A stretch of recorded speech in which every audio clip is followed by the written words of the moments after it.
అందరికీ నమస్కారం. నేను మీ డాక్టర్ దేవ్ని. మెడికవర్ క్యాన్సర్ ఇన్స్టిట్యూట్లో చీఫ్ మెడికల్ ఆంకాలజిస్ట్గా పనిచేస్తున్నాను.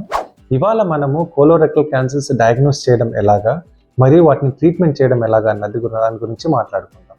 సో కోలోరెక్టల్ క్యాన్సర్స్ ఎవరికైనా మనము సిమ్టమ్స్ ఇంతకుముందు మాట్లాడుకున్నట్టు ఏదైనా సిమ్టమ్స్ ఎవరికైనా ఉన్నట్టు అనిపిస్తే మీరు ఇమ్మీడియట్గా డాక్టర్ దగ్గరికి వెళ్ళినట్టయితే ఫస్ట్ మేము చేసేది ఏంటి అంటే ఒక కొలనోస్కోపీ చేస్తామన్నమాట. మాకు ఒకవేళ డౌట్ ఉంది, సస్పిషన్ ఉంది కోలోరెక్టల్ క్యాన్సర్స్కి, సో కొలనోస్కోపీ చేస్తాం. కొలనోస్కోపీ చేసి యానస్ నుంచి మనము సీకం దాకా, టెర్మినల్ ఇలియం దాకా మొత్తం స్కాన్ చేస్తాం కొలనోస్కోపీ.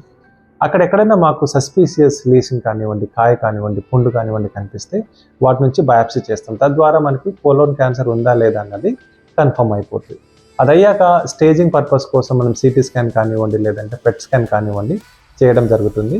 సో ఈ రెండింటి ద్వారా మనకేం తెలుస్తుందంటే క్యాన్సర్ ఉందా లేదా అనేది కన్ఫర్మ్ అవుతుంది. అదేవిధంగా మనకి ఏ స్టేజ్లో ఉందో కూడా తెలుస్తుంది, 1వ స్టేజ్ నుంచి 4th స్టేజ్ లాగా.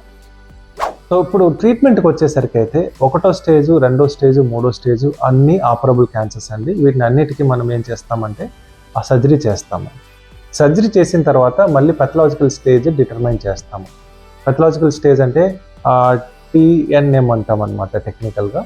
నోట్స్ అంటే లింఫ్ నోట్స్, గ్లాండ్స్ పాజిటివ్ ఉన్నాయా లేదా, ట్యూమర్ ఎంత పెద్దగా ఉంది, ఏ స్టేజ్లో ఉంది, ఇలాంటివన్నీ డిటర్మైన్ చేసి ఫైనల్ స్టేజ్ ఒకటి వస్తుంది అనమాట, పెథలాజికల్ స్టేజ్. దాన్ని బట్టి అడ్జువెంట్ కీమోథెరపీ ఇవ్వాలా లేదా అన్నది డిసైడ్ చేస్తాం.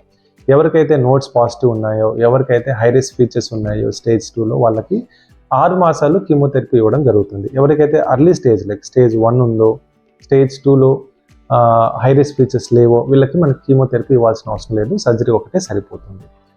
ఇప్పుడు నెక్స్ట్ వచ్చేసరికి 4వ స్టేజ్ ఉన్న వాళ్ళకి ఏం చేయాలి? సో 4వ స్టేజ్ ఉన్న వాళ్ళకి మనకి సర్జరీ పడదు, రేడియేషన్ పడదు.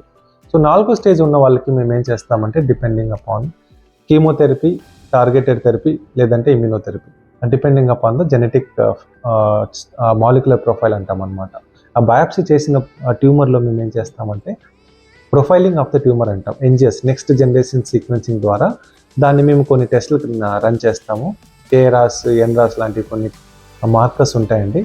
అవి వచ్చిన తర్వాత టార్గెటెడ్ థెరపీ ఏది ఇవ్వాలనేది డిటర్మైన్ అవుతుంది, ఇమ్యూనోథెరపీ పనిచేస్తుందా లేదా అన్నది డిటర్మైన్ అవుతుంది అన్నమాట.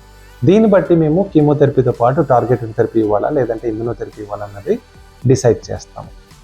సో మనము 4th స్టేజ్లో మనం క్యూర్ అవ్వడం అనేది కష్టం అండి. ఓన్లీ 3rd స్టేజ్ వరకు మనం క్యూర్ చేసుకునే అవకాశాలు ఉంటాయి. 4th స్టేజ్లో ఇప్పుడున్న డెవలప్మెంట్ని బట్టి 4th స్టేజ్లో క్యూర్ అవ్వకపోయినా అట్లీస్ట్ 3 to 4 years వరకు మనం ఎక్స్టెండ్ చేసుకునే అవకాశాలు అయితే మనకు తప్పకుండా ఉన్నాయి. సో ఎవరికైనా 4th స్టేజ్ వస్తే ఇంక అంతే అయిపోయింది, ఇంకా 6 months కూడా ఉండరు అన్నారు, అలాంటివి పాతకాలంలో లాంటివి మాటలు మనం ఇప్పుడు అవసరం లేదు. నౌడేస్ we have a very good treatment options and we can prolong a decent life for a decent amount of years. Thank you.